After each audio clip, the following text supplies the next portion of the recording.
What's going on, everybody? Good morning. Who's ready to have some fun? You just say you want to have fun, or you really want to have fun?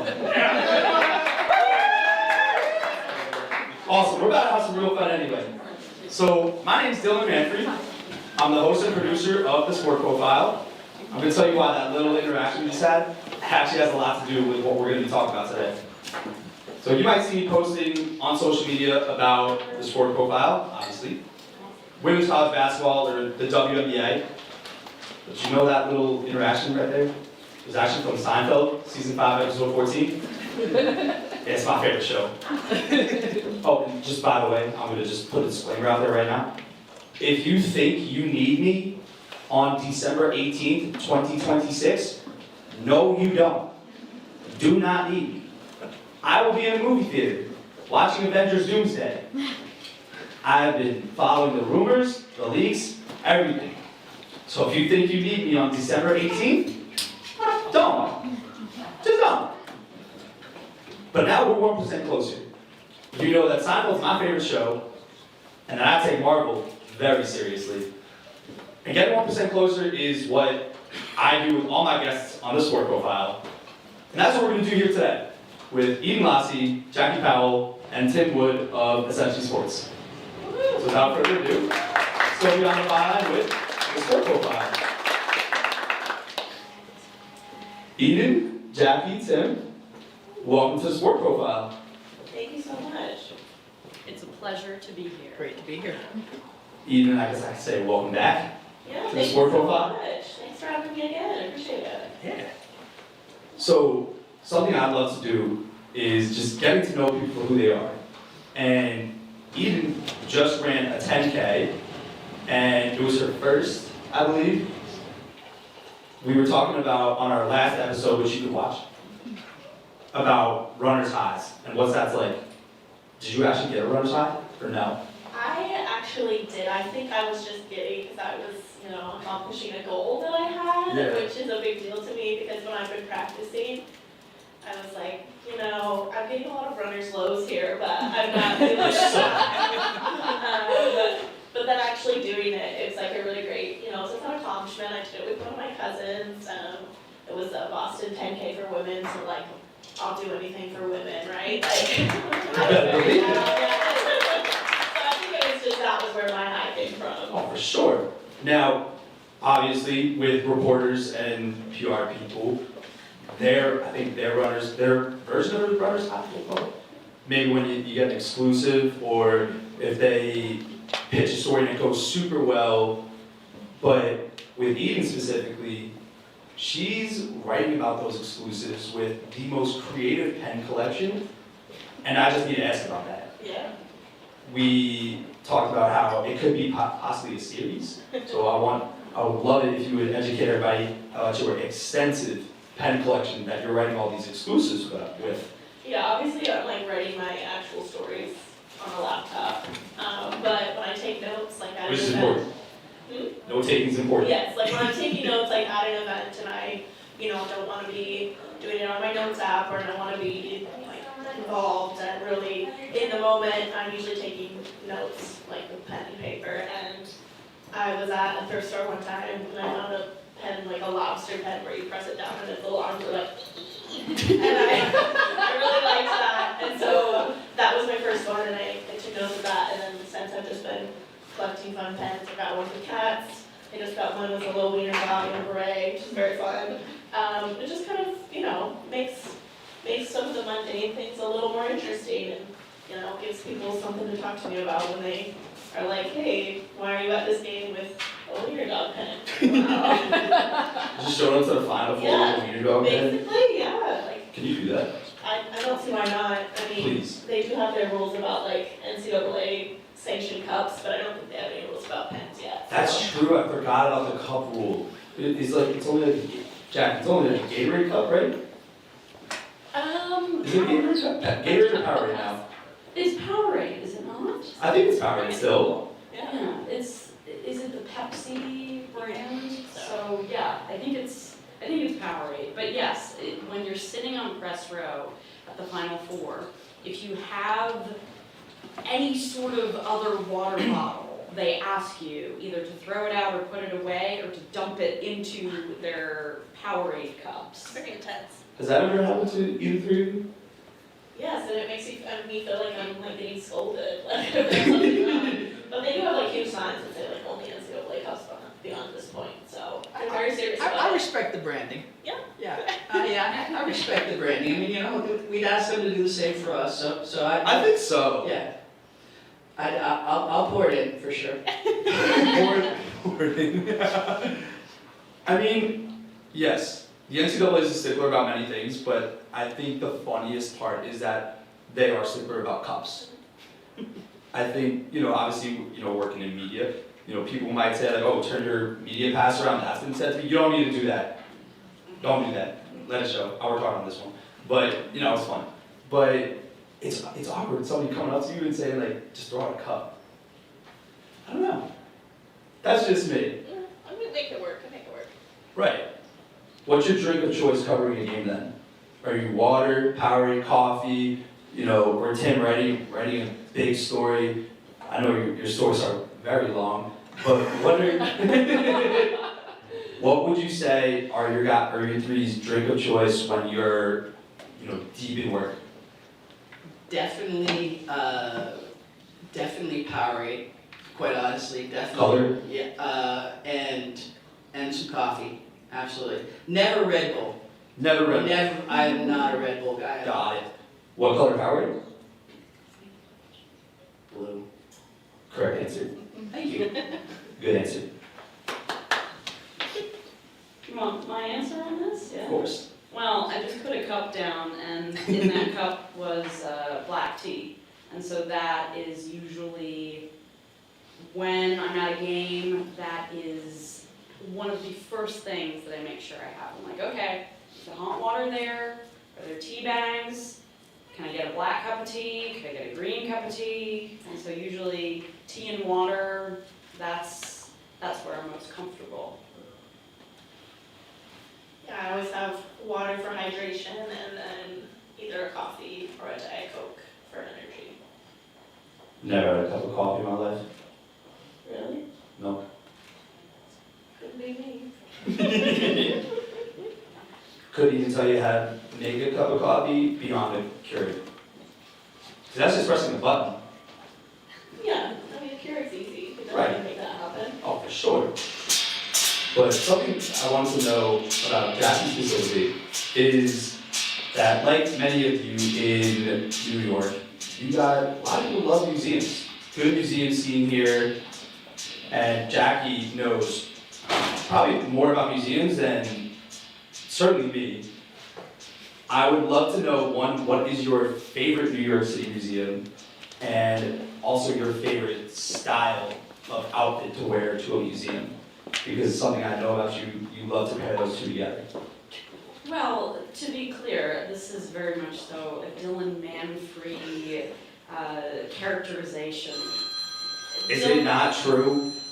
Dylan said to me once during a meeting, he said, Jackie, I feel like your sense of style is like museum wear. And, you know, and my response to that was, well, I mean, it comes from my mother, who is sitting here in this audience, but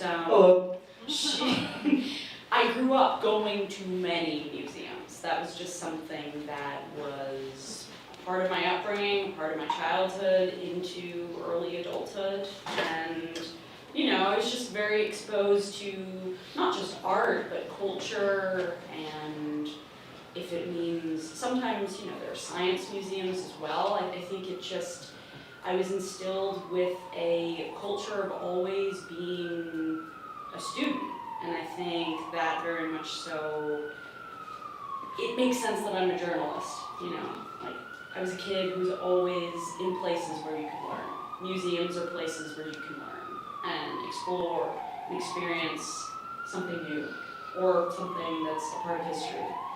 So, I mean, so yes, I mean, my favorite museum, I mean, this is probably, it's very hard, but without thinking too much, it would be hard not to mention the Met, because there is so much to do, there's so much to see. You know, you go there and you see something new each and every time.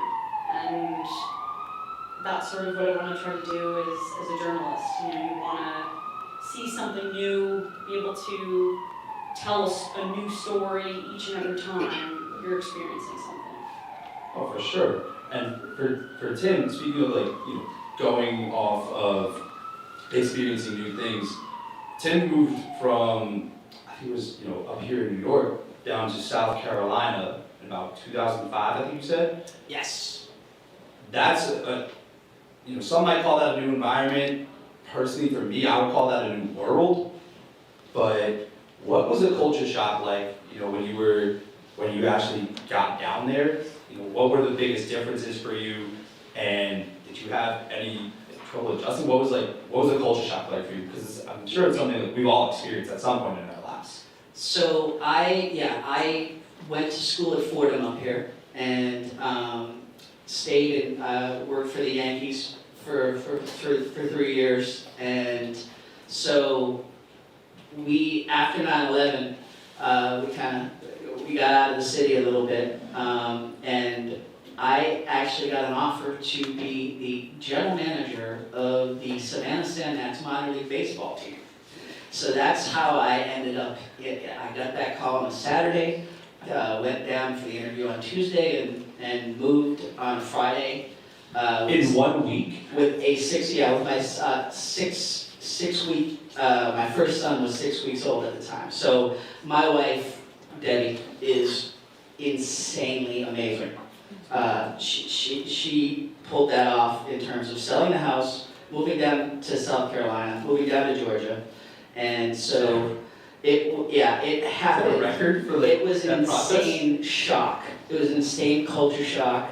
Everything moves slower in the South. Everything moves slower. But you got Southern hospitality though. Oh, absolutely, the hospitality. And I'm from Maine, so it's like a match in terms of the hospitality. But yeah, the food down there is amazing. We just found so many things that we love down there that we were able to marry. She still works for a company up here in New York. And I was able to marry just the kind of the fast pace of sports, first with Bleacher Report, now with EssentiallySports, of still being able to work in my own environment, but go out to the games. And I'll tell you the other thing about Southern culture. You know, I went to Fordham, go Rams, love Fordham, everything about Fordham, but we didn't have big time college athletics. Right. And so, especially on the football Neither side. did Ryder, so Yeah, exactly. So to get down the South and experience college football and the fandom, and to experience that firsthand, to see what SEC football is like, what ACC football is like, SEC, ACC volleyball. I mean, just anything in terms of Southern sports. It was incredibly informing in terms of career-wise, and what I'm able to bring to Essentially Sports. Oh, for sure. And, for Jackie, even like the SEC, especially in the women's basketball scene, has exploded over, recently. So Jackie, I want you to talk about that a little bit if you could. About the women's basketball boom? In the SEC. Oh, well, I mean, you have South Carolina, Dawn Staley, you Of course. have, Texas, Vic Schaefer. Those two programs matched up recently in what was a very, would I call that a messy game? Is that, I think that's what happens in like rivalry situations, right? We get so hyped for, a great game, and it was a really good game, but they know each other so well that at that point it's just like chaos on the court, right? Because they're blowing up each other's sets, like they know who's good at what. And so, yeah, it's fun to watch because it's very much like a chess game between coaches, but then on the court it's like, yeah. Yeah, we're now in the conference play season, so Oh, yeah. games are gonna be much more competitive. Yesterday I was at a women's basketball showcase in Newark at the Prudential Center, and these were two games that felt like they were tournament games. It wasn't conference play because you had Vanderbilt playing Michigan, and then you also had Ohio State playing TCU. So those are both two non-con matchups. But both were down to the wire. Both ended within a possession or two of each other. So this is that fun time of the year. Eden. Of course, it's that fun time of year. Yes, Eden is working on bracketology, so Yeah. she knows what's up when it comes to the tournament. Mm-hmm.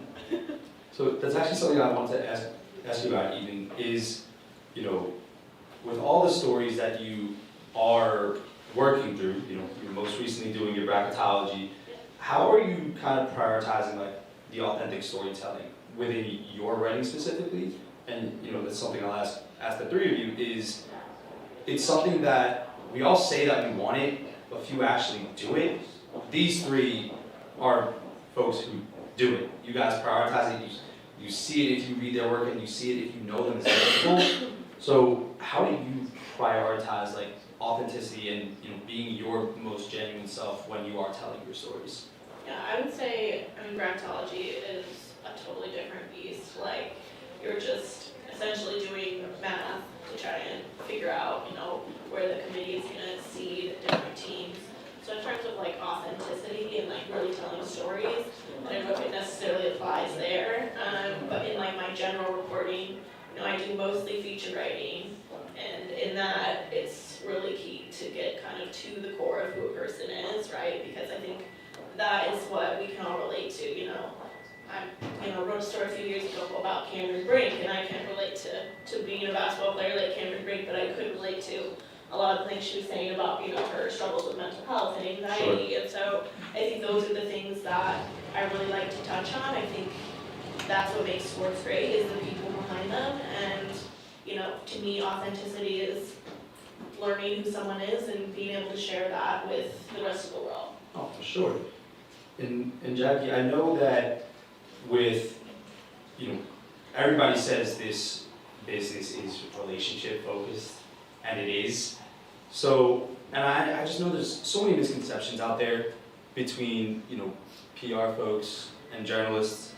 An example that, Cassandra Negley of Yahoo Sports told me on the sport profile was that PR folks and journalists are always at odds. Could not be further from the truth.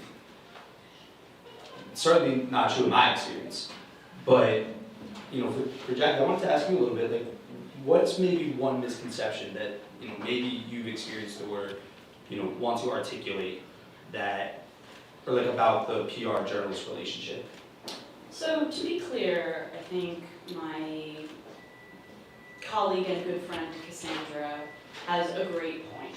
I think there are many times where PR folks and journalists are at odds, and I think that comes from the moment that we're in right now, and I think it's really hard when you have a political culture in Washington where you have a administration that doesn't always believe in, the the freedom of the press. And so when that is exemplified at the top, there's a trickle down.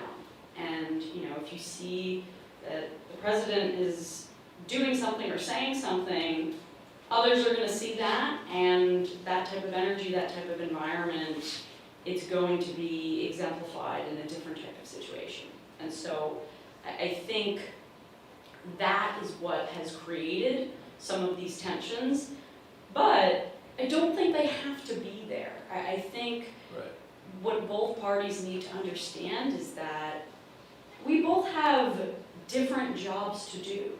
A lot of the times those jobs intersect and we can find common ground and work together, but at the same time, both sides need to respect each other's job and have a respectful amount of boundaries, where each party is focused on what they need to do and what they have to get done, and that relationship can be really good and really healthy when both sides are respecting each other, and when there isn't this anxiety about, oh, is this reporter a gotcha reporter? It's like you learn who that reporter is by trying to have and establish a genuine relationship with that person. Yeah. I'm not saying that the two sides have to be best friends. I mean, they shouldn't be, because then you wouldn't be doing it the right way. But I think something that I know Eden and I deal with a lot is there's a lot of anxiety, and there's a lack of trust, and there's a lack of boundaries. And it's like, if we're both doing our jobs, then there doesn't need to be this anxiety. Right. And also, you can't have one without the other. I also want to just say that Cassandra is an incredible reporter, and I kind of agree with her too, in the sense that we do have different goals often between journalists and people working in PR, right? I think, oftentimes I want to write something that maybe doesn't make, and I'll tell it through the lens of, sports or college sports. Oftentimes I want to tell a story that maybe doesn't make a program look great, right? Well, of course, a PR representative won't want that. And that makes sense, because that's their job to try and make this place look good, right? So I think the thing you said about respect is huge. There are many PR people that I've worked with that I have insane respect for, because they are great at what they do. That doesn't mean I'm always going to be happy that they don't want me to write something, right? But I think that is an important relationship, and I think that respect is kind of the cornerstone of everything that we do in terms of journalism and PR. I will say, oftentimes I have great relationships with PR folks that help me find sources, they connect me with people, and that's super important. And I think the best PR people I know don't take it personally when you end up writing something that they don't necessarily like. They'll tell you, and they should, because that's part of their job. But then they're going to turn around and say, okay, but if you want to write this, I'll still help you connect. Yeah, I think I always connect on passion, right? I've got a passion for what I do. They've got a passion for the story that they're trying to tell. I've been married going on 30 years now. So compromise is and finding the middle ground in terms of what works for me. What do you need to accomplish with the story? What do I need to accomplish? And then trying to find what works for both. I've always had a respect for PR, for public relations in general, because it's not, they're telling stories the same way we're telling stories, okay? They have a specific bent that they're putting on. When I worked for the Yankees, I was the publications director, and we wanted everything positive about the Yankees, but we tried to, Steinbrenner at the time tried to push it as much towards the middle as he could to be fair about and to tell the full story of the players and the behind the scenes stuff. without being negative. So I think, you know, the push and pull comes when you start to get into the negative parts. And like you said, they're gonna push back, and you hold your ground as a journalist, and hopefully you come to a place at the end where everybody respects each other and continues working together afterwards. Absolutely. Something I know many of the folks in this room do, and you three up here, is send and receive pitches. You three are on the receiving end, I'm sure, but I know many of you in the room probably sent out a pitch today. I know a handful of people did. Probably, I'll be very honest with you. Hope I did. But there's a method to the madness. We talked all about relationships and everything like that, and sometimes those relationships initially get started by sending pitches or receiving pitches. So for you three, what are the best ways that you interpret pitches that are genuine? What would you like to see from a pitch initially that says, hey, this person's actually reaching out to actually collaborate on something and not just shoving something in my inbox? I will say, often the kind of work I'm doing in regards to feature stories don't necessarily pertain to getting pitches, but when I was a local reporter, I got a lot of pitches that can be beneficial, right? So think for instance, if you're reporting on a certain team, so let's say I'm out here covering the Liberty, and I get an email pitch that says, oh, Brandon Stewart is now doing this, she's partnering with this brand. That'd be great for me if I was a local reporter covering the Liberty, right? But what I'm doing now, it wouldn't be. So I think that is kind of the biggest thing to me when I'm getting pitches is this person pitching this to me, or is this person pitching it to everybody that they can find contact-wise and not caring about what they actually do for work? And I understand that a lot of time it is a numbers game, you want to try and get people to get back to you, and I understand that, but I can definitely tell when a pitch is tailored to, hey, we like what you do, we know this would be good for you, right? And again, it does come down to relationships. A couple seasons ago, when Hannah Hidalgo was a freshman, I was trying to write a story on another player, and I've been talking to the agency that represented her and the PR person that kind of handled that stuff for another player that I was trying to write about. They're like, hey, she's not available, but you know who is? Hannah Hidalgo, and I think she'd be great. That's perfect. They know exactly what I do. They know she was a big deal at the time. I wrote a great feature on it, and now, anytime I get an email from them in my inbox, I'm going to look at it because I can tell that they know who I am and they care about what I do, and they're going to personally say it to me. 100%. I think that's very important to personalize things. Absolutely. I think for me, as someone who does report on the Liberty here in New York, Very much so, yeah.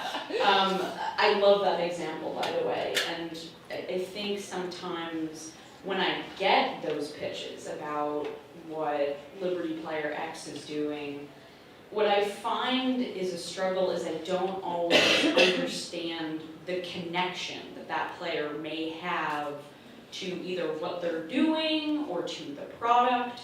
I mean, I find that I receive pitches about WNBA players and, their partnership with some sort of product, or that they're becoming the face of Cheez-It or something of that sort. And it's what is going to make this story interesting? Fans want to know about why that player cares about that product.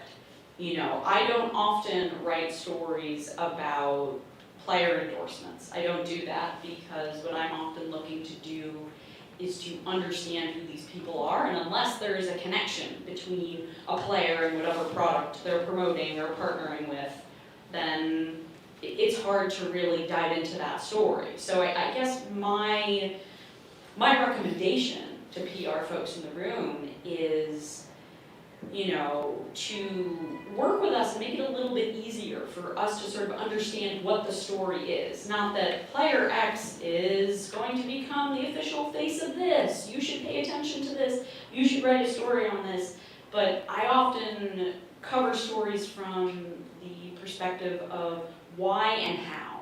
Okay, this is happening, but why is it happening? How did it happen? Why does it matter? And I find that that's what sports audiences want. They don't just want the what, they want the why and the how, and why now also. So I think that's, in addition to Eden's point about making some of these press releases and pitches more personal. I think it's important to present some sort of angle that can be built upon. Yeah, I think get to know me. I guess that's the Absolutely. Get to know me. It's like I can spot a robocall and a robo email mile away.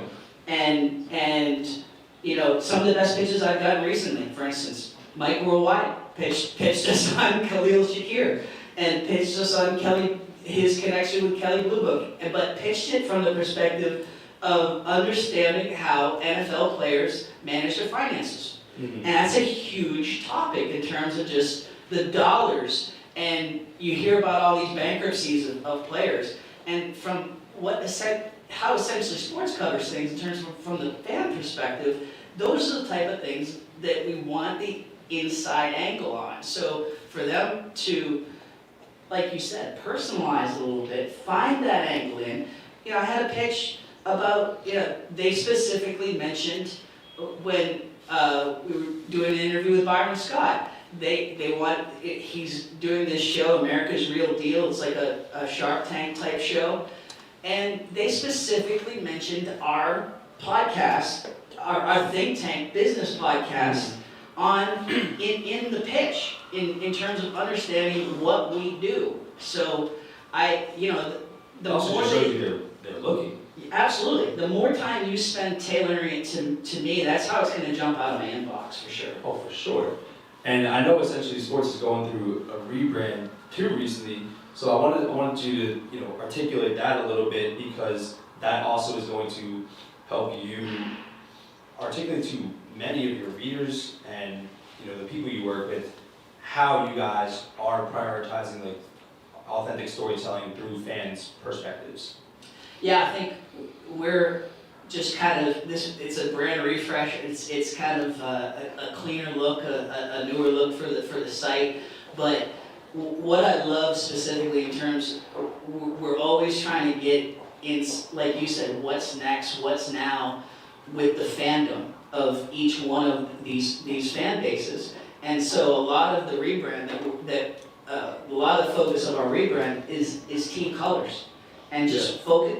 Like, there's so much passion around representing your team colors that you can tell instantly. If you've got a Jaguars story, or if you've got a Texas A&M story, an Alabama story, you can tell instantly from team colors. You don't even need the logos. There's a psychology to that, I think, too.